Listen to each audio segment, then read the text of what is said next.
Yep, we're good to go, Karen. Yep, okay, fantastic. Well, good afternoon, everybody, and welcome to our first webinar for 2021. We're going to be discussing high protein and energy menu support strategies for aged care. I'd like to welcome everybody. Just to remind everyone to stay on mute if you could, please, with your cameras off. That'd be fantastic. So for those who don't know me, my name is Dr. Karen Abbey, and I am Church Resources' Food Service Ambassador. I'm a food service dietitian and basically do lots of fun stuff for Church Resources and helping them with their marketing and education, and also obviously putting together these webinars, which we've currently now number 5 down, which is fantastic. And we'll talk about a few things as we move on. So let's go down to the next slide, please.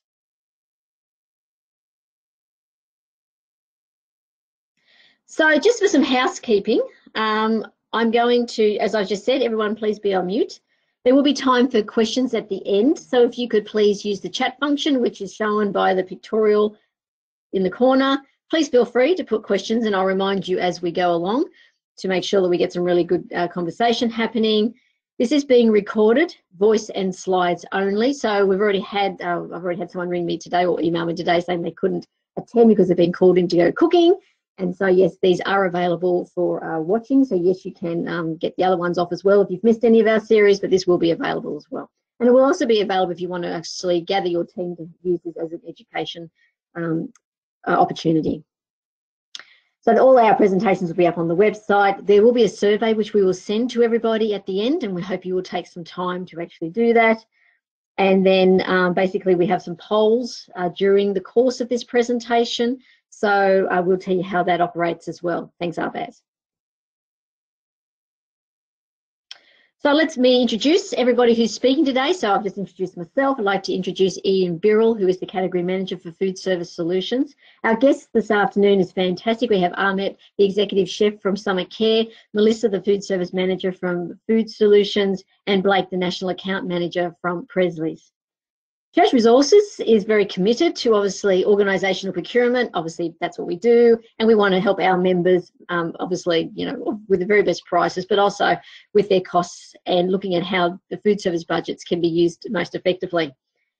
This event continues as our series of education webinars designed to support aged care members. Obviously, one of our main goals is obviously to provide upskilling for staff, increase your knowledge to support your role and work, and provide practical information and resources. And we'll talk about all those things a little bit later on.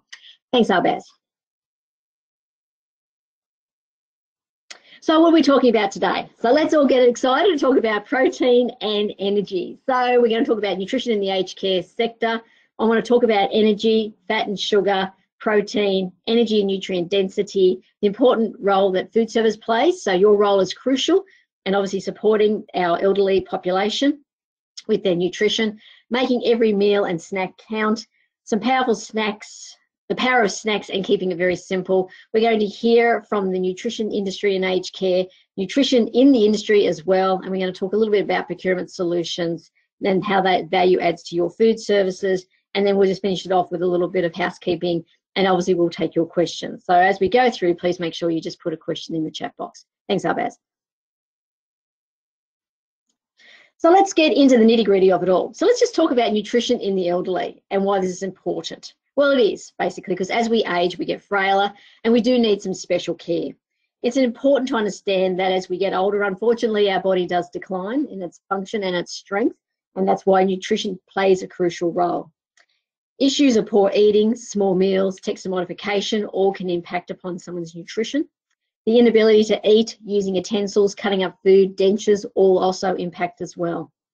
Often our residents can be small meals or eat small meals, and that may mean they may not eat enough to actually maintain their weight, or as I refer to them as little sparrow eaters. And also from that you can get things like energy, protein and micronutrient deficiencies, and they are real issues. And of course those sorts of things can lead to the development of malnutrition. And obviously we've got the overlay of all that is obviously increasing dementia numbers with our residents, which is unfortunate, and that then has another set of parameters which of course can lead to malnutrition as well. Thanks, Arbaz. So how important is nutrition and menu planning? Well, of course, everyone has a menu in aged care, and this also occurs in Meals and Wells as well.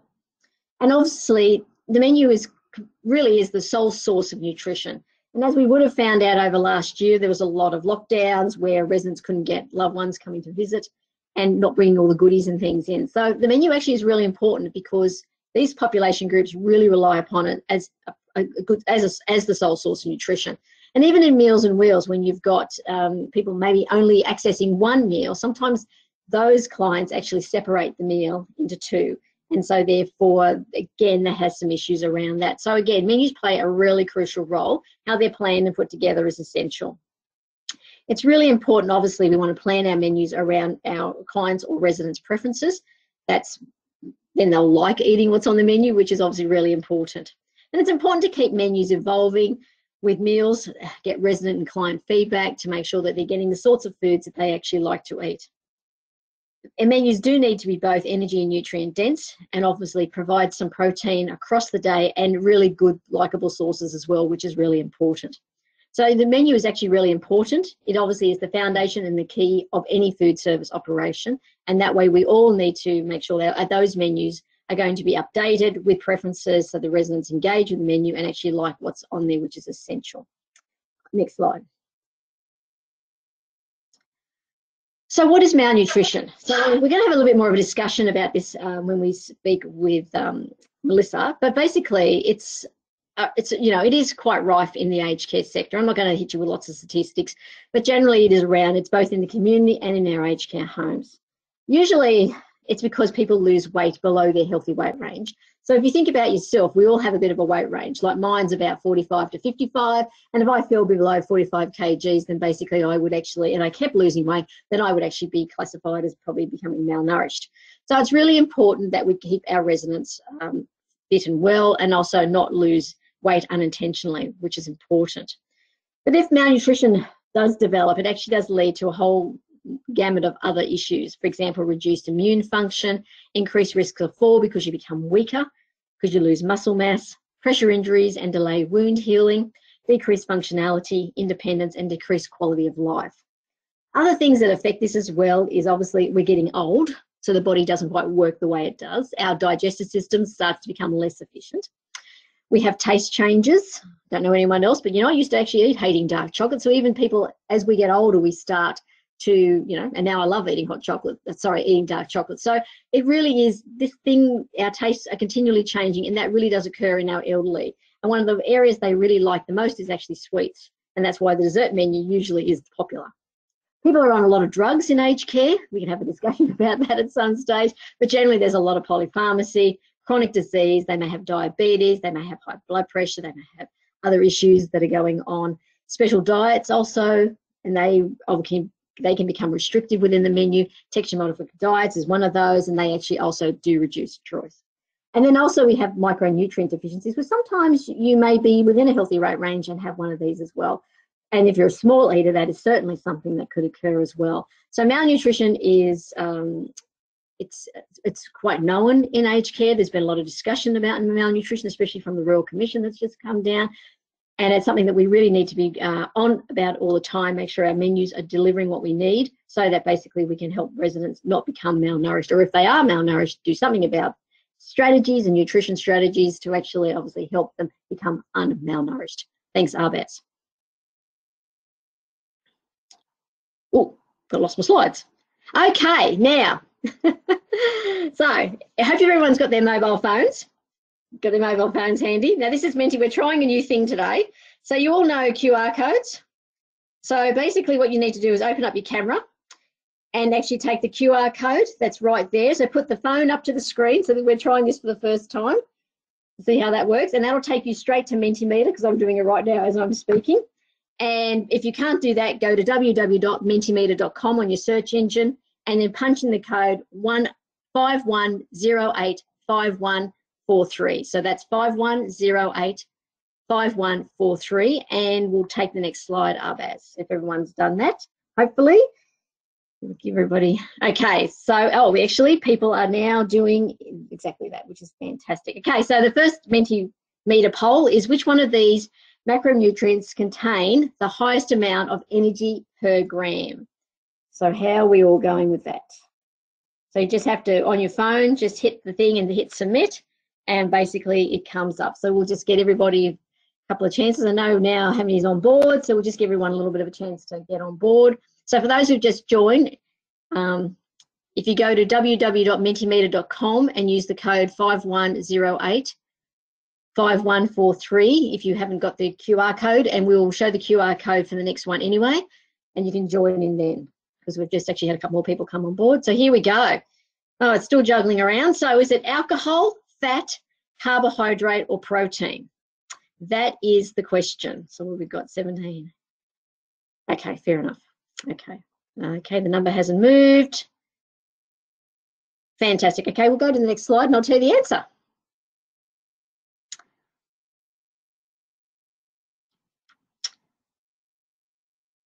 Okay, for everyone who said fat, well done. If I could all give you a little prize, I'd give you a prize. So fat actually has the most kilojoules per gram. So we're talking about energy. So energy is something the body needs, and energy predominantly comes from alcohol, protein, fats, and carbohydrates. Now, we don't all run around drinking piles of alcohol every day, so predominantly our energy really comes from fat and carbohydrate. And we'll talk about protein a little bit later on. But that's basically, we eat to actually have energy. So we have energy so I can stand here and move around and, you know, present at this webinar. You have energy to go off for jogging, you get energy just to breathe, and your heart beating. All those things are actually important. So we need energy constantly, clearly. And if you don't get enough energy, then what happens is the body actually has some reserves. So it has some fat reserves, hopefully. And if you're not getting enough energy in, then the body will actually take the energy from the body, hence the reason why you've got some fat reserves. Okay, but it's actually involved in everything, all the nerve functions, all your muscles, breathing, as I said, heartbeat, your brain thinking. You chew up a lot of energy every day just thinking about sorts of things that are happening on the planet. So great. So thanks, Arbaz. So energy and food consumption, as I said, the predominant way in which we get energy is through carbohydrate, fat. There's a couple of links, but let's not go there. Energy is converted into what they call ATP, and that's the body currency of what we actually do for energy. And also we produce heat. So heat is actually a way in which we expel energy, and also through our waste, through carbon dioxide and water as well. Thanks, Arbaz. So the two predominant sources of energy are fat and carbohydrates. So fats come from a wide variety of areas. You can have fatty fish, you can have lots of chalky, you can have oils, butter, margarines, nuts have fats, obviously have some dairy foods have fats, but predominantly, you know, you obviously got your olive oils and canola and your butters and margarines. They're obviously the fats you see, coconut oil, all those sorts of things. So fats actually provide a great deal of energy, as you've just done by that quiz. And then you've got the carbohydrate group, which has obviously a wide variety of foods, everywhere from fruits, some vegetables, your pastas, your grains, your breads, nuts, legumes. Again, all those areas basically have carbohydrates. So we pick up carbohydrate and fat pretty easy when we actually eat every day. Thanks, Arbaz. Now, protein is the building blocks of our body. So without protein, I wouldn't be standing up to start with, and I wouldn't have the muscles that I have. So it's the building blocks. And so if you get hurt, you've got a wound, you've had some surgery, protein is what needs to be obviously in high supply to actually help your body heal. And protein is made up of amino acids, and the amino acids are broken into essential and non-essential. And non-essential amino acids we make in our body already, and the essential amino acids is where we actually have to eat food. And the little pictures down there, so we get our essential amino acids from things like eggs, cheese, meats, eggs, etc. So we have to eat those sorts of foods to make sure we're going to get good complements of protein, so that our body can have the amino acids that join together to make proteins to actually keep us fit and healthy. Thanks, Arbaz. And what does protein do in the body? Well, very much like energy, protein has some really important functions apart from building you and keeping you strong through your muscles. And your skeletal proteins, just as important, it's actually used in all your cell membranes. You've got trillions of those. Enzymes, all the enzymes you use in your body to digest food and to do all sorts of other wonderful things are basically from protein. Protein's actually in the blood.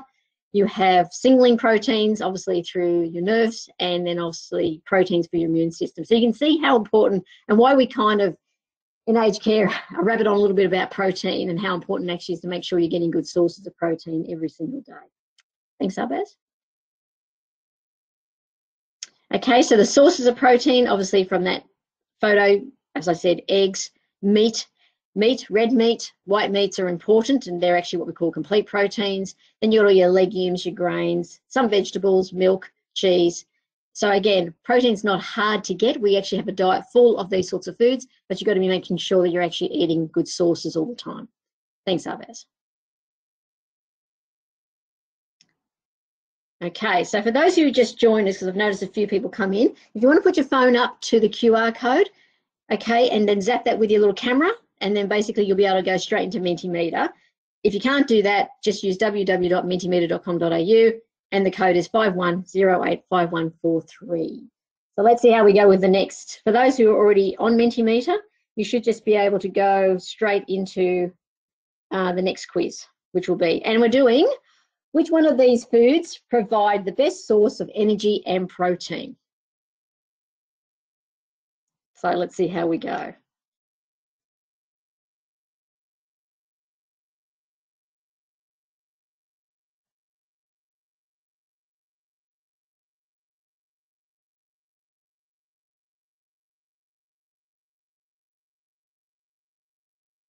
I think I made this question too easy. That's great, excellent. That is correct. Okay, so for those who are actually picking flavoured milk, that is correct. It's actually a very good source of energy and a very good source of protein. Chips is a very good source of energy, or a very good source of fat as well, and a bit of carb. And soft drinks, all energy, and obviously biscuits, I'd probably say it's a bit of a carbohydrate source. Does have a little bit, but not a lot of protein. Thanks, Arbaz.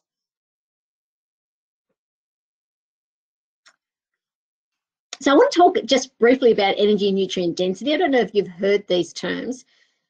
We use these to actually describe, I suppose, parts of the food supply that can really, give you a punch, wallop a good amount of nutrition. Especially if you're a small eater, or if you're someone who actually is a little bit malnourished, these are really good concepts to understand.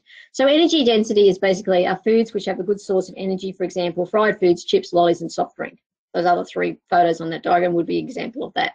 Nutrient density are foods which have a good source of nutrients, e.g. bananas and chocolate. Okay, they also have a good source of energy, but they also have a lot of nutrients.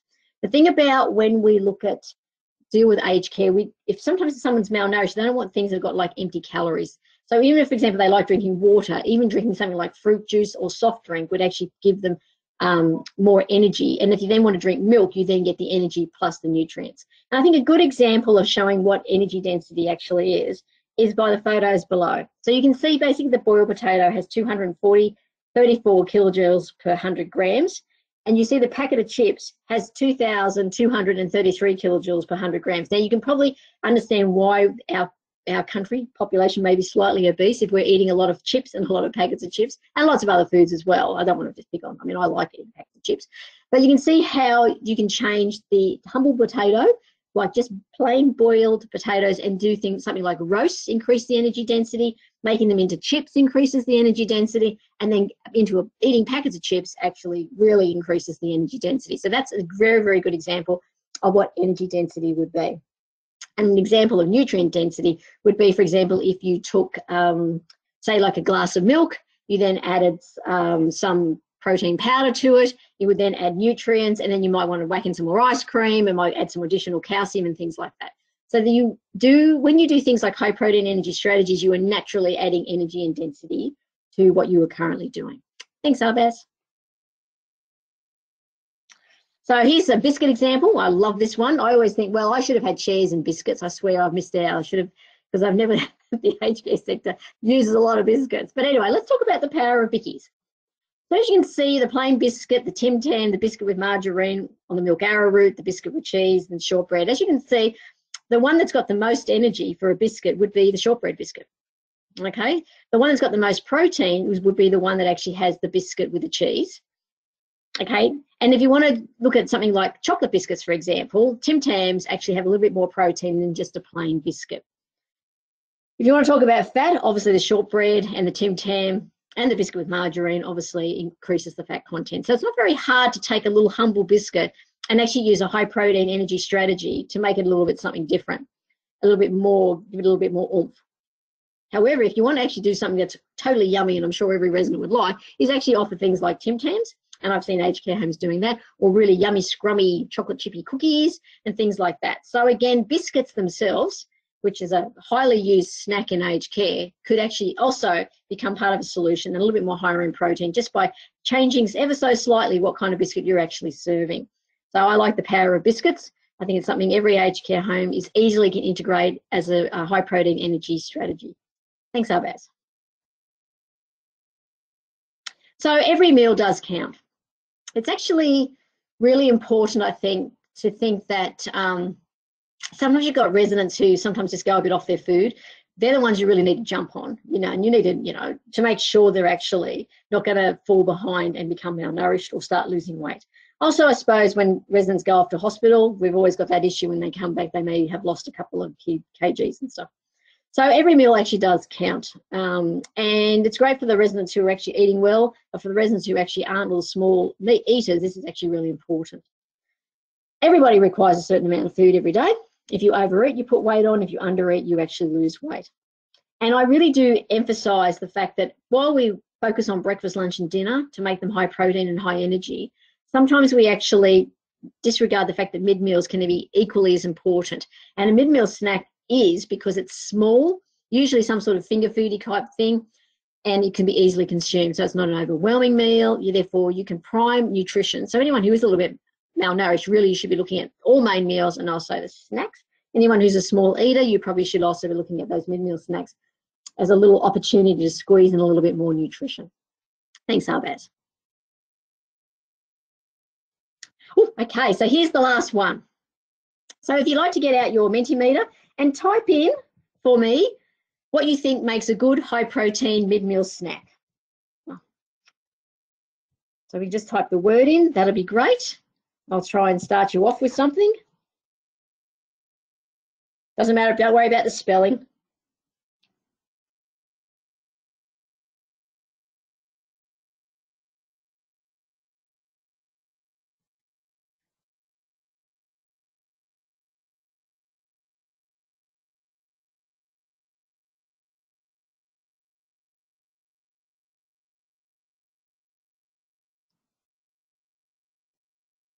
Okay, how are we going? Okay. Excellent. So what do we got? It all gets a bit, you have to kind of look around to see what everyone's doing. So how this works for those who may have never seen a word cloud, this is the biggest word, so the one that's got the biggest font actually is the one that, and I've actually just put a couple in, so if you want to have a couple of goes, you can do that, that's no problem. So as you can see, what everyone thinks is obviously cheese, milkshakes, cheese and biscuits, custard, as it just sort of shorts itself out, shortbread. Okay, we've got some more people putting some extra in. Carrot cake, excellent. Wow, good stuff, excellent. I've just figured out you can put more than one at a time in, so if you want to put a couple in, feel free. Great, and someone put pies, I love that one. Yep, yogurt, we've got all sorts of stuff. So you can see here that there's lots of suggestions here, which is fantastic. Smoothie, spiders, what's that one? Savoury scones, cream. Yep, brilliant, excellent. So we've got a great variety of suggestions there. Thanks everyone for doing that, fantastic. Okay, so we might move on to the next slide. Okay, so the important role of food services. So clearly I've already talked about the menu, but planning our meals with good sources of protein. Okay, soups and desserts are a good opportunity to add protein. Now I will tell you, I've just done some research in which I've been looking at soup menus, and I did a analysis of the powdered soup mixes that are available, and clearly they're actually quite low in protein. So if you are using a powdered soup mix, you really do need to be adding vegetables. Nothing wrong with having that as a base to get a nice flavour through, but you do really need to be adding meat and veggies and cheese and lentils and things to really make those a little bit more stockier and heartier. Okay, but soups, brilliant. Why are soups? Because residents love eating soup. It's an easy meal. It's very soft. And also I love soups because they're full of hydration. In fact, I eat soups quite a lot myself. And then desserts are great because often our desserts are around yogurt and ice cream and custards and fruits and grains. And so therefore you can get a lot of dairy in there as well. I think menus, if you don't do this already, but if you could have 2 desserts on the menu daily is a fantastic option. I know sometimes that's a little bit difficult, but even offering some additional yogurts and ice cream or custard with a piece of cake or something is actually a good idea. Good choices of mid-meal snacks, as we've just gone through, which is fantastic, and things like milk and juice as part of drinks. So when you have your mid-meal snacks for your drinks for breakfast, lunch and dinner, having milk or Milo or a milk drink or a milkshake and juice is really important as well, okay, because we're not worried about the dietary guidelines for the elderly in aged care because they don't apply to them. So yes, they can have a little bit of extra juice and stuff like that. It's not really an issue. Also, when you do your recipes, make sure they're high in protein and energy, and use recipes obviously with cream, dairy, milk powder, yogurt, all those sorts of wonderful ingredients, sugar and things like that. I will say that we really shouldn't worry about things like fat and sugar in aged care. I was actually recently at the Congress, the National Congress the government put on. I don't know if you've all heard about that. And we did have the dentist turn around saying that basically, I don't agree with this, that residents should eat less sugar to protect their teeth. Now, I get it. We should have good dental hygiene in aged care, and I'm not arguing that at all. But the fact that I was mortified, I went, well, that's just going to increase malnutrition. So I think, you know, if that's the thing that's skirting around right now, really it's about oral hygiene and care for residents, making sure they're brushing their teeth or rinsing their mouth out with water or drinking water after a meal to actually make sure they're actually getting a bit of some oral hygiene. But sugar and fats are really important because they actually add energy, and sugar adds taste, really it does. If you ever tried to have custard with no sugar, you probably wouldn't eat it unless you were used to it. So yes, so sugar is important. So again, juice and milk are really important. Provide choice, improves food intake, and frying food naturally increases the energy. So I'm a big one for fries, to be honest, because you know how tasty is fried food. Again, and frying food naturally increases the energy content, as was shown by the potato chip or the potato example that I showed you before. Thanks, Arbaz. Okay, so again, a bit more on food services. Monitoring what plate waste looks like is essential, of course. Service changes to incorporate more menu choice on the menu, which is important. And as I said earlier, choice actually does lead to increased food intake. Dining room, make sure there's adequate assistance. Dining room experience, meal presentation, all those sorts of things are important. Getting the right size meal and portion size. So there's an example below of 3 different size plates. Now, I don't expect aged care homes to go off and buy 3 different sizes of plates, but at least having maybe 2 sizes, a small and a medium, so that you actually have, when the little eaters get their little meal and they want to have a big meal, they actually are not overwhelmed and don't eat anything. So that's actually really important. And I can't really emphasize the importance of actually using dietetic services to support fussy eaters. And while fussy eaters may not have, you know, maybe any dietary issues and stuff, the fact that they narrow their food variety down, or the narrow range of foods, actually can restrict their nutritional intake. So I'll give you some examples. There was a resident years ago that only wanted meat pies for lunch. Oh, sorry, meat pies for the evening meal, and everyone was squawking about that. And I said, okay, la la la la.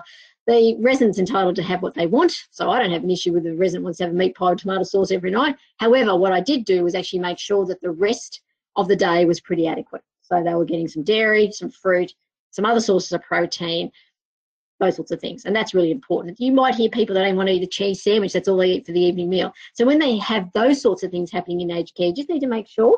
And that's where you should bring in your dietetic services to actually make sure that people are getting a well-rounded diet. And especially now that we seem to be moving to the area where we have maybe some more vegetarians popping in, and also the vegetarian line seems to be coming on some menus. You just need to be mindful that you're actually getting, there is enough other nutrients being provided throughout the day. Okay, so that's how food's a really important role that food service plays in design of menus, and obviously high protein and energy snacks. Thanks, Alabaz.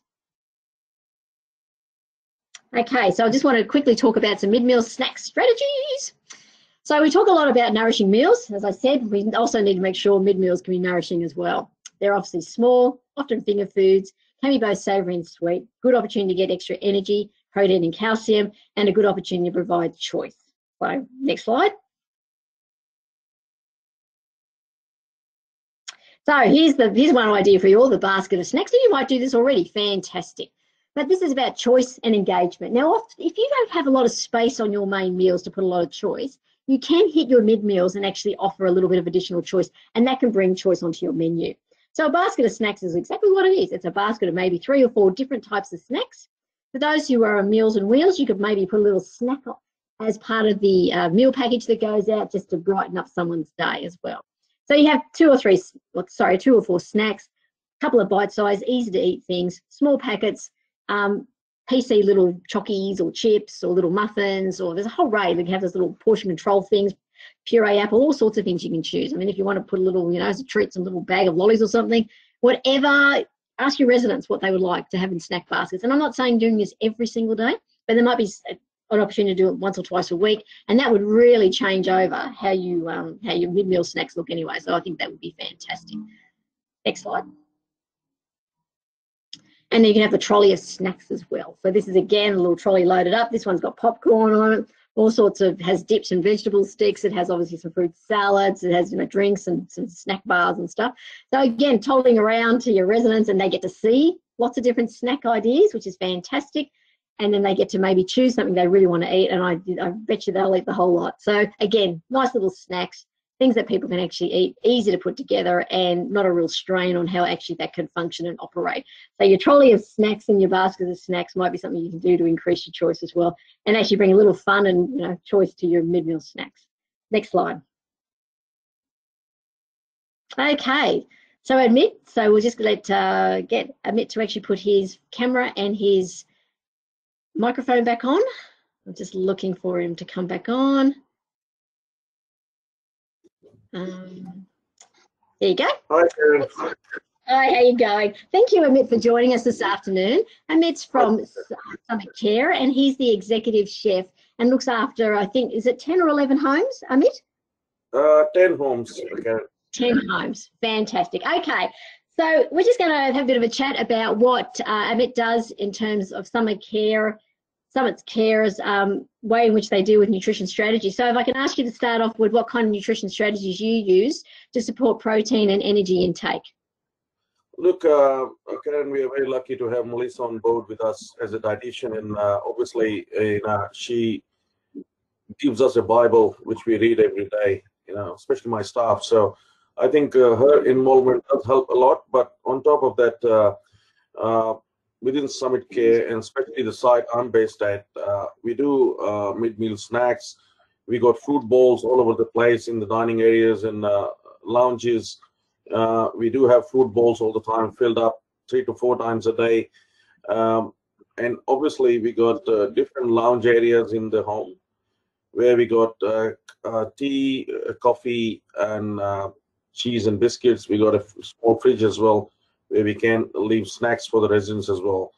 But obviously, providing a highly nutritious meal on top of that, some people are not hungry, for example, at lunchtime, and around 2 or 3:30, they get really hungry. So what we do at Summit Care is we run kitchen we are running like the whole time. So sometimes somebody is coming up with an order saying, oh, I need a sandwich at 3:30, I'm hungry. So we get a call, we make a fresh sandwich, give it to them. And you'll be surprised, Karen, if I'll tell you, at Bockham Hills, we are running like an a la carte service. So for today's service, I'll give you an example. I got around 15 type of soups I have to make on top of the standard soup, which is published in the menu. So obviously you have to look after their preferences. As you said before, their taste changes. So not everyone is going to like tomato soup on the day. And you can't restrict them to have tomato soup, even though they love soup. So they might love mushroom soup, asparagus soup, broccoli soup. So I think sometimes going out of your way does help a lot as well. But obviously, like providing mid-meal snacks, milkshakes, most important thing I would say is to follow what the dietitian recommendation, I believe.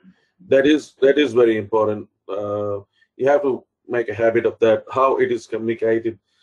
Nursing staff is communicating to us, but when it comes to us, we have to communicate with the staff as well, who is actually working on the floor, and which is quite important. And like that's what we do. We are on top of everything, keep checking things every single day, every service. And obviously, like we do cooking groups as well at Summit Care, where residents do plan their menu themselves. Okay. So we don't put food on plate what we want to cook. We want them to decide what they want to see on the plate. So that's what we do. And which is we do taste testing sessions as well before we publish the menu. So what we do is our menu process is quite time-taking and complex, but I think it does helps a lot. And I'm pretty sure most of the people are doing it. But what we do is we take their feedback. We tell them to plan menu. Like, you tell us what you want to see on the.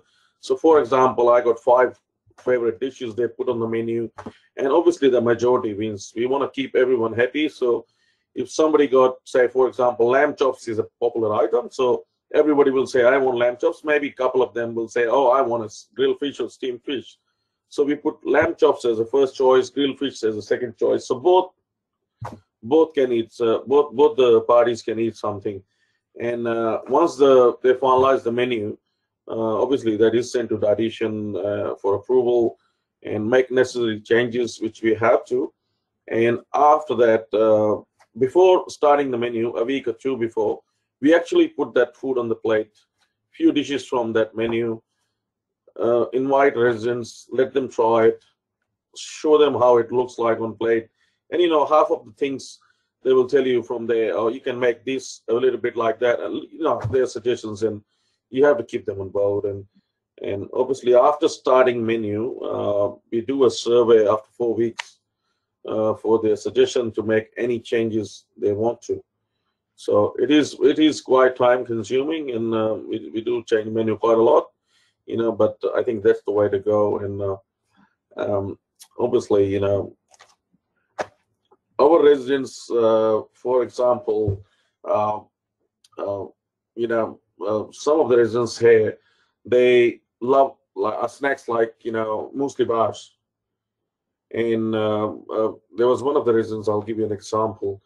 He keeps on asking about muesli bars, and like, he was hard to communicate, and my staff couldn't understand him. So I went one day to him and I said, what would you like? And actually he told me he liked muesli bars. That was his favorite snack. So I bought a favorite variety of muesli bars, and every morning somebody goes there, they leave 2 on his table, and next day we go back and there's nothing left there, there's only wrappers left there. So going out of your way and doing extra things for them. And but at the end of the day, I just want to say that, look, dietitians are important, and they can be tough at times. Melissa is quite tough. I'm sorry, I'm being very honest. She can be, sometimes I say, oh my God, what I'm gonna do with her. But she wants everything perfect, and we are so lucky, seriously, working with Melissa. And she doesn't want to leave anything, for anyone. She just said, no, fix this, fix that. And obviously, the main thing I can say is within aged care, especially when you're cooking, that is the only thing is most happening in their life at this stage. And That's I right. think, like, some people think, most of the people, like, I asked one time my staff question. I said, what is this place to you? They said, this is my workplace. And I think everybody said that. And I said, no, that's not your workplace. This is their home, and you're coming to work here. So there's a difference. By the time you start thinking that, I think whole dynamics change, So I think we need to look after them the way we should expect our parents to be looked after, and go out of your way and, make every day the best it can be, for them. Can I just ask you, Amit? We just had a question from one of the participants, and I'll take it now because obviously you're on the roll. Just wanted to ask what the budget per day per resident you work from, if you could share that information. That's a very good question. Whoever asked that, but budget. Everybody is worried about budget. Like, people running different budgets. I work from different budgets, from $6 a day in my career per day per residence to $24 per day per residence as well. At Summit Care, honestly, I don't run under a budget. People do think the biggest excuse is, we as a chef, we can give is, oh, the head office is not giving budget, we're having these issues. I'm not trying to criticize anyone, but my point is, everything on my side, for example, desserts, the most expensive frozen food we buy is the desserts. Chocolate cake, carrot cake, banana cake, blah, blah, blah. I know some of the desserts, it's not actually possible to cook, like for example, pavlova. I don't want my chefs to cook pavlova at site because it's very time consuming, and it's going to cost similar to when you compare the pricing and labor and everything. But any single dessert at my site is homemade, every single dessert. You don't buy anything. And look, I'm not running over $20, but honestly, I never calculate how much I spend, seriously, because nobody ever asked me. Yeah, I actually have quite a few aged care homes who their emphasis is not on the budget per se, like unless they do something really drastic, like start buying caviar or something, or lobsters and things, then the management usually leave them alone. So I mean that's quite a good comment. Yeah, the problem is, either you want to spend on supplements or either you want to spend on food. Choice is yours. Yes, I was just going to ask you that, Amit, about what kind of strategies. Do you use a lot of supplements, or do you use a lot of things like food fortification strategies, like add milk powder to things? What do you do? What do you guys do? Milk powder, I think. Milk powder. We don't use sustagen or anything. Okay. We got recipes from Melissa and Kate and Jay. They do provide us recipes for milkshakes, and they're working pretty well. Look, I'll tell you my weight gain in my home. I think 70 to 80% people gain weight. The maximum is 19 kilos. Oh, okay. Yes. Okay, so basically what you're saying is that you are use food first strategies, and you obviously target the menu and get the residents to tell you what they want, and that's quite correct, because if the residents are getting what they want, then they'll actually eat the menu, which is correct. But you do have some other strategies like high protein milkshakes, and maybe use a little bit of milk powder, so you can basically prop up some recipes if you actually need to. Would that be correct? That's correct. And somebody just asked me, do you offer savory center of plate, blah, blah, blah. Look, nothing can stop them to have those type of items. For example, pizza. I can order Uber Eats, I can bring them Domino's, they will be here in half an hour. But these people do not have the freedom to go out, and especially at this time during COVID and restrictions and all that. Look, party pies and sausage rolls, for me, is party food. Shouldn't be on the menu for lunch and dinner.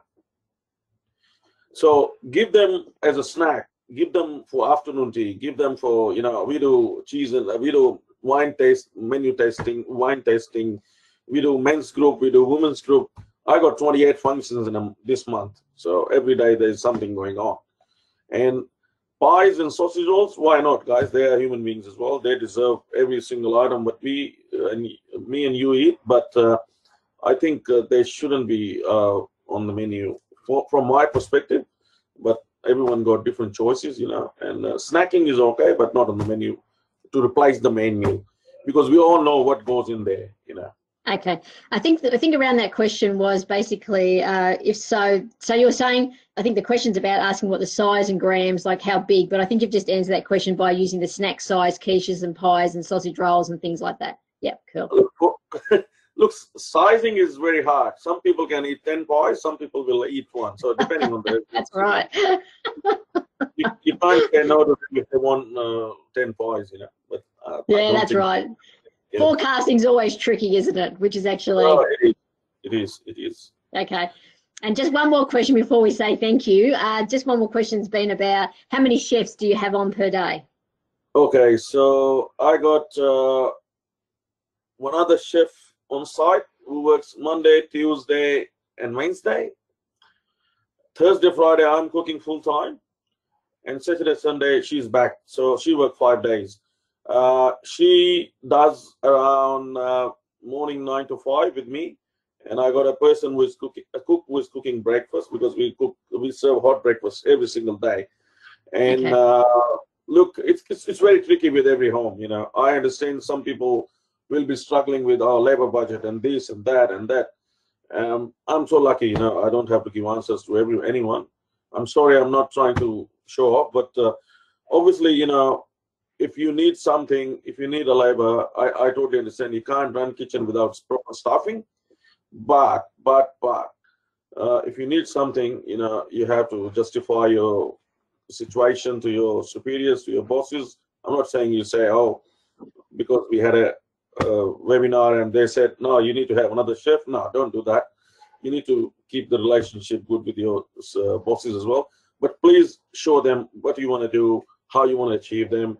And, you know, the secret is ask one thing at a time. If you're going to ask everything at the same time, you're not going to get it. So ask. I say, oh, I want a little bit of this. I want 2 hours of this.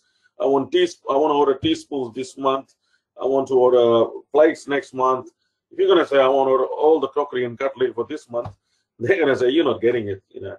So you have to be a bit tricky as well, and you need to justify why you want it and what difference that's going to make. Do you have a food cost range?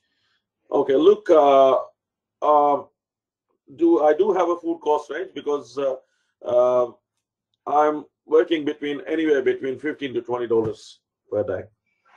Okay. And I still serve lamb chops. I do serve salmon, not every day, but I do serve every other fortnight, every other week. And as I said, desserts, I don't buy any desserts except ice cream and pavlova. I cook everything on site. Yeah, cool. Okay, excellent. Well, thank you, Amit, for joining us this afternoon. And if you've got any questions, more questions, please put those into the chat function now, as we've got to move on. We have another speaker coming on. And Amit will be happy to answer those when we get to the end of this session. So you want to have a bit of a think about what he said, make sure you put those in the chat function and we'll get to those.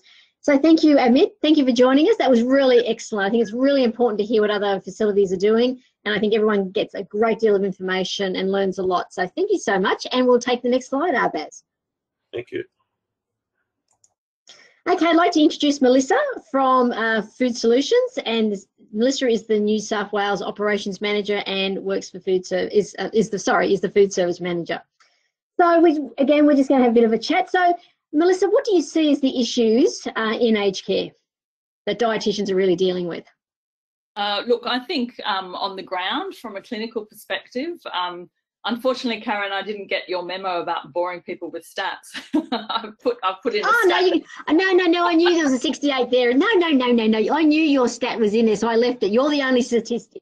So go for it. But I think it's really quite a striking one. So I often like to include it because I think it gives, you know, people a really good idea that at least 2/3 of the residents are malnourished. So I guess from a clinical point of view, that's a lot of what we're dealing with when we're going into facilities, and that's sort of our overarching role, I guess, is oral nutrition support for these residents.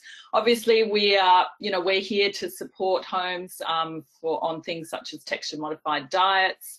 Just to note there that these residents are actually at greatest risk of malnutrition. Sorry, Karen. Sure. No, I thought you might have been answering the question. Just ignore the questions coming through. Keep going. Sorry. And then also, obviously, you know, we're specialists in special diets. So just as a resource for gluten-free diets, but you know, just helping sites make sure that they're providing enough variety and things for residents as well on those restrictive diets, low lactose. Allergen intolerances, so a lot of education we are helpful with in terms of educating your clinical staff and your food service staff. I guess I do see my role in aged care as being advocate for the resident a lot of the time, and just probably running defense on diets being overly restrictive for residents. Sometimes, you know, people have very good intentions, but perhaps not a full understanding of elderly nutrition or the diet type, and I find often that residents are being overly restricted, and this does impact on their nutritional status. Of course, everything that you said is true. Obviously, I mean, if we could be more involved with menu planning, as well as the menu reviews, but just putting more input into the menu, I think that would like shift the focus from your clinical support on sites, actually. So there's lots of things we can do from that aspect. All right, we'll take the next slide. Thanks, Arbaz. Okay, so basically, let's talk about, well, what do you really do when you go into an aged care home? Yeah, so look, we will go and have a chat. We'll look at all the clinical background of the residents. We'll have a look at the things like their weight, you know, their blood results, their clinical status, how it, you know, what's impacting on them at the moment. Have they got an infection? Have they got a wound? You know, what's happening to them, and then have a look at how the diet type they're on, and basically how they're going with their eating and drinking, and look and see what, you know, how can we help this resident basically to maximise their nutritional status. Cool. Yeah. Okay. So lots of things we could do. Yeah. No, keep going. That's great. So I guess, you know, this is about focusing on high energy, high protein diet. So, you know, that my company is called, our company is called Food Solutions. And so really that really sums it up. We're really about using your menu and any sort of catering extras that we can get our hands on to support these residents. And often we'll be working very closely with the kitchen to say, well, you know, this resident has told me that they like to eat this. Is that something that we could possibly provide them to maximise their intake, just to increase the caloric and the protein content of their diet? So it's really all about the food. And I think that is really sort of the big push in aged care at the moment. And you know, sometimes we might have to use commercial supplements, but really we're trying to keep off those as much as we possibly can. They're expensive. People don't like them. I don't know if any of you have ever tasted them, but a lot of them are disgusting, let's face it. So, you know, it's not a strategy that we like to employ, basically. Yeah, we're much more about with the menu and the chefs and the food service and the resident to develop strategies for them that will, you know, maximise their nutritional status. Cool. Okay, next slide, Arbes. So just moving back to obviously high protein, high energy strategies. So do you want to just run through some of the things, what's some of your arsenal that you would employ during obviously looking after a resident and menu planning and things like that? Yeah, so look, we want to see that, you know, perhaps vegetables are rolled in butter, that sour cream is added on baked potato, that there's mayonnaise in sandwiches, that salads are, you know, sent out with a dressing, that we've got some fried foods. We're looking for vegetables with cheese sauces, you know, condiments with your dessert, so custard, ice cream, things like that. That, you know, water is not being served as the sort of only beverage at meals. So those are the kind of things I'm looking out for in terms of calories and fats, energy. And those are the things that I'll try and add as well, based on residents' preferences if they're not there. Yep, as you mentioned, so protein, I think in aged care protein is king. That's, you know, that's what I tell everyone, that all the residents, the most important thing on your plate is the meat or the fish or the chicken or the eggs, and then dessert. See, I'm the dietitian everyone likes to meet, actually. Yeah, I agree. Lots of desserts, lots of desserts. Okay, well, next slide. Okay, so just run us through a high protein, high energy, high protein menus. Yeah, so look, a lot of research has come out recently, and really the target for the elderly in order to maintain their lean body mass, and really that's everything to them. That's their immune function, wound healing, diabetes control, mobilization, independence, quality of life. So that's why it's such a big deal. It's all about the protein. So the researchers said that we're really trying to target about 25 to 30 grams of protein at each meal time.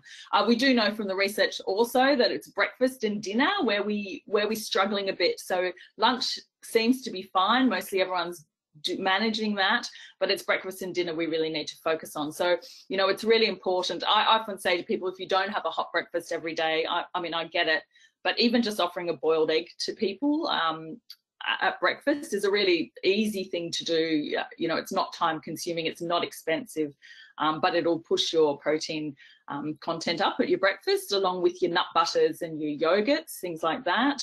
I think the key thing for lunch and dinner is actually making sure that your protein portions are appropriate. So I've just put some indicators in there. The target is about 100 grams of cooked portion for people to get enough protein in that meal. And then from an evening point of view, just ensuring that your soups have some protein in them. I guess that's, you mentioned that before as well, Karen, but I think that's probably somewhere where we miss out, and it doesn't have to be, necessarily chicken. Thinking of legumes, pulses, milk powder, things like that are easy, cheap additions that will really boost the protein content of your soup. And just, having those dairy-based desserts as well is really important too. Okay. We'll take the last slide, I think. Yeah. Oh, so look, okay. I just put this together. Yeah. You happy for me to talk through that? Yeah, go for it. Yep, by all means. I just think, Amit makes me out to be a taskmaster, but I'm not really. But I have to thank him because he's very open to suggestions, and like he's working his bosses every day, every week I come in with a new suggestion. So, and I thank him for, taking on board my advice and making the changes, and, really working on the nutrition status of the residents. But I just thought it was very easy here to give you an example of a regular diet, which I think is very typical of what we might see in aged care, and there's nothing wrong with it. And then I've just put an example of a high energy, high protein diet beside it, and basically just made a few adjustments. Now, one of the things that we've implemented in Summit Care is a high energy, high protein diet code, so that if residents come from hospital on a high energy, high protein diet, there's actually something to put them on, so to speak. So it's defined, and also it's a tool that sites can use to support residents without our input, I guess. So it's a good first line food-based strategy that sites can employ. And we have given you a resource, I believe, for participants today to have a look at an idea. So I've included those high energy, high protein options in red there. So we've got the milk, the fortified milk at breakfast, the high energy, high protein milkshake at morning tea, and then I've just chosen cheese and biscuits as an example there at afternoon tea. But I just want to show you simple things like adding eggs at breakfast, so scrambled eggs, and everything else pretty much stays the same. At lunch, you can see that we've got a 70-gram portion of roast beef, and in the high energy, high protein, I've put that in as the sort of medium size 100-gram portion. I've added cream in that high energy, high protein diet as opposed to just the fruit crumble. I've made that pumpkin soup a nice creamy one, so that's one that you could then fortify with milk powder as well to get the protein up. Instead of just a ham, just jelly, we've added some custard on there. And instead of water for drinks, I've put in juice. And so if you can have a look, and then the supper, I've added a Milo made on your high protein milk as well. So you can see it. I mean, that's a massive amount of calories and protein compared to the regular diet. And that's really just a few changes. So you can see the massive difference you can make in terms of calorie and protein provision to menus just with a few tweaks. Not expensive either. And as Amit said, if you compare the cost of supplements to the cost of food, we know where your money's better spent. Yeah, cool. Excellent. Thank you, Melissa. So if there's any questions for Melissa for the end, please put those into the chat function. And so thank you for joining us, Melissa. And now we'll move on to Blake, let's all take the next slide. Thanks, Arbaz. And so we've got Blake from the National Account Manager from Presley's. And we're going to talk about really, I suppose, some ready-made solutions that can be easily purchased to, obviously, if you want to prop up your mid-meal snacks or even your desserts with some highly yummy gourmet desserts, then Presley's has them for you. So we'll take the next slide. Thanks, Karen. Hello, everyone. So Blake, basically, can you just tell us a little bit about Presley's and just a little bit of history really quickly, and then we'll obviously move on to the next slide and talk about obviously the products. All right. Yeah, so we're a family-owned Australian business. We started roughly 25 years ago as a small bakery up in Queensland, and since then we've expanded into a pretty much a custom-built factory where we churn out quite a few cakes and desserts. Yeah, we have an extensive, I guess, safety system. We're HACCP and FSSC 22000 certified. We also have a hold and release program. So all our products will come to you frozen through the food service distribution channels.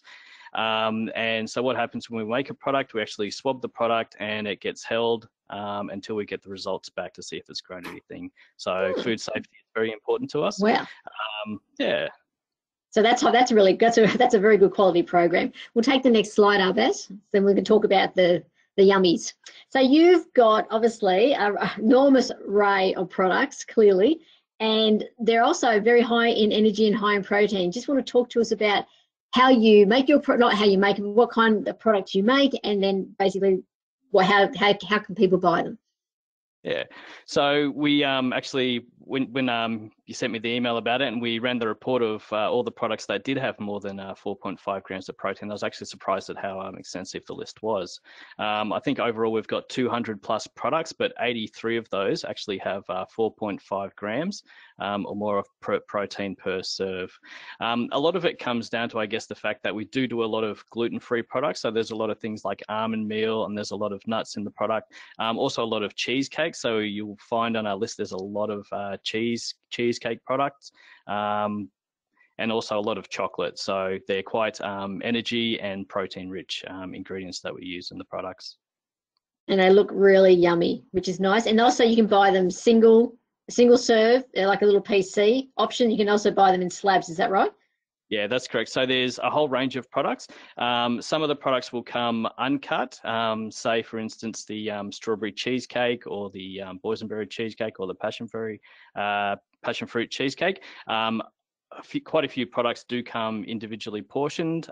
So there'll be pre-cut banana breads, pre-cut cheesecakes, pre-cut slices. Yeah, and pre-cut whole cakes as well. So when I say whole cake, they're actually the large round cheesecakes, but we pre-cut those into 16 serves, just so that you guys know your cost of goods before it arrives. Excellent. Okay, next slide. Yeah, so you this want is to just explain? Sorry, go for it. Sorry, go for it. Okay. Yeah, so if you go to our website, we do have quite a extensive tool for searching product. So if there's something in particular you're after, so if you've got a person that can't have lupin or egg, you can actually go through and search the products by ticking the box, and it'll give you a list of all the products that are free from those allergens. Also, you're able to search products by the energy, the protein, the fat, the saturated fat, how much carbohydrate, sugars, and sodium it has in it. So if you've got low sodium people, you need to, have a certain amount under, you can search that. Same with the protein. You can go through and, pretty much get the list that is in the resource library, but by searching for 4.5 grams of protein and above. But it is quite a easy tool to use if you need to find out the nutritionals, or you got a customer that has a certain allergen that you need to avoid. Excellent. And we've also, just to let everyone know, and I'll talk about this when we get to the resources, Blake has made up a resource which will be available for people that have those 83 products with 4.5 grams or more of protein, listed from, I think the highest you've got is about 9.9 grams of protein per serve, which is fantastic. So that's got the bid food codes on it, which will help all our members be able to, order up today and start filling up their snack and trolley, their snack baskets and their trolleys full of yummy things for residents to eat. We'll take the next slide, Arbaz. Okay, so thank you, Blake, for contributing this afternoon. That's fantastic. If you have any questions for Blake, please put those in the chat function, and when we get to the end, we'll obviously open it up and we'll answer all those questions. So continuing on, we do have a resource library which we've been building since the first webinar we had last year. And there's an array of resources already on there in which members can actually tap into. But just for this webinar, we've actually organised 3 resources. So Melissa told you about the high energy, high protein diet code protocol. So that's going to be listed up as a resource. And also if you fill in the survey, those resources will be sent to you. As just described by Blake and I, there is a list of the Presley's Yummies products that are available, both the portion and also the larger products that you have to cut up that are there, and it's got a whole list of all the protein and the energy, and also, as I said, the big food codes. And for those who want to get out there and start cooking, we've put together, I've put together a cookbook that for just on snacks. So it's got some muffins, and it's got brownies, and it's got lots of chocolate, and it's got lots of yummy things. So we're putting together a little cookbook that's going to also just help you with the high protein and high energy snack ideas that you might want to whip up in your kitchen as well. So we'll go to the next slide. So basically, as we start to finish off, so I just want to quickly talk about that I'm a supply partner for Church Resources as well, and I provide a number of services. Apart from being the food service ambassador, I also run my own company. I really want to talk today about two really important things. Is firstly, the food service newsletter, the Nutrition and Catering Global Hub newsletter has been relaunched, and that is now available to everybody. So that has an array of things that basically all to do with food services. And in that newsletter carries the Nutrition and Catering Institute, which is the non-for-profit charitable institute which basically I run, and that's designed to obviously support food services, and we're going to do some amazing stuff in that space. So it's just really starting to kick off now. So if you want to know about what's happening with the institute, you actually need to, it is actually under the Nutrition and Catering Global Hub, because I'm only writing one newsletter. I only have time to write one newsletter. So that's very exciting. So we're looking at trying to really build the science of food services with that as well. And we are trying to really help all aged care facilities, food services in particular, and staff skill up and obviously, you know, do some really creative research. So we are looking for aged care homes that actually want to partner with the Institute to allow us to undertake research, because if we don't get the help from the aged care sector, we won't be able to do the research to gather the data to actually start pushing back and actually, you know, I suppose develop best practice. So we are supporting aged care in that space, and also the newsletter carries Church Resources as well. So we also put up things about what's going on with Church Resources, which actually just helps complete the network, which is great. So again, just go to the website and subscribe to that newsletter. It's actually free and it's chock-a-block. They're very long. They've got something for everyone, including a nutrition quiz every single edition. Okay, so we'll take the next slide, and I think I'm going to be handing off to Ian. So I'd like to introduce Ian, who's going to take over and just talk about this slide and talk about obviously food services and Church Resources to our members, for those who don't know about what we do. And thanks, Ian. Thank you very much, Dr. Karen, and good afternoon, everyone. Certainly really enjoying the content, and it's certainly very fascinating to have individuals from aged care homes as well really talk about what's happening on the ground. For those of you who may not know too much about Church Resources, firstly, I should say that I'm the category manager for the food service category within Church Resources. Our parent company is Procurement Australasia, and they have two brands, Procurement Australia and Church Resources, and I operate across both brands. But with Church Resources, membership is free, and everyone who's joined today, because they obviously responded to the email, would already be a member. And we do a number of things for our membership base, but what the membership does do is it does include access to our Excellence in Food Service program. As a food service category, we aggregate for all sectors. So whether it's welfare, church, whether it's in the aged care sector or the health or the education sector, we go across all those channels, and we specialize in the not-for-profit in particular for the last 20 to 25 years. So we certainly have a lot of historical knowledge and also a lot of education in this particular area. We're very much viewed as an enabler or a trusted advisor. We operate and work on behalf of our members. We do aggregate the volumes of our members who access our agreements and contracts with our preferred partners, but we are very much working on behalf of the member. So whatever is in the best interest of the member organization for their particular circumstances is certainly what we really do push through. From a partnership point of view with preferred partners, we partner with some of Australia's leading and iconic organisations, whether they be distributors or whether they be manufacturing partners. Within the food service space, BidFood is our preferred partner. And then within BidFood, the organisations that we associated with and partnered with, similar to Precy's Gourmet Foods, that Gourmet Delights that's come on today, and given a bit of an example of what they can provide. But you have the Nestle's, the Unilevers, the Arnott's, the Simplots of the world. So we have about 32 manufacturing partners that distribute through BidFood. And then we have partners for white milk, for the breads, for the white meats, and then consultancy partners as well. As Dr. Karen has said, she's, as well as being the gatekeeper for our education and academic side of our food service category, she is also a partner herself. And Food Solutions, who you've heard through from today, is another organisation that we've partnered with. And through our aggregated volumes, we're able to get a number of things. One is preferred pricing for our members to be able to access by coming under the Church Resources banner in the food service category. And the other is additional value adds. So whether it be that we have national account managers at every single partner that we operate with, whether it's other resources or whether it's escalation assistance and support should something not go quite as it should, and obviously it does happen from time to time, we're able to bring additional resources with our preferred partners to ensure that we can get everything back on track as quickly as possible. We do also provide benchmarking for our membership base. So essentially what that means is we take our members' existing agreements from their invoices and costing that is currently being provided, and we take that and compare it against what it would look like under Church Resources. And it's very black and white, and it's essentially, it'll either be savings are there and as an opportunity, or the member has really good current agreements in place. And as I said, if that's the case, then our recommendation is always stay where you are if you're happy with service and everything else you're getting. But it certainly gives the member the opportunity just to see just how their existing agreements do sit.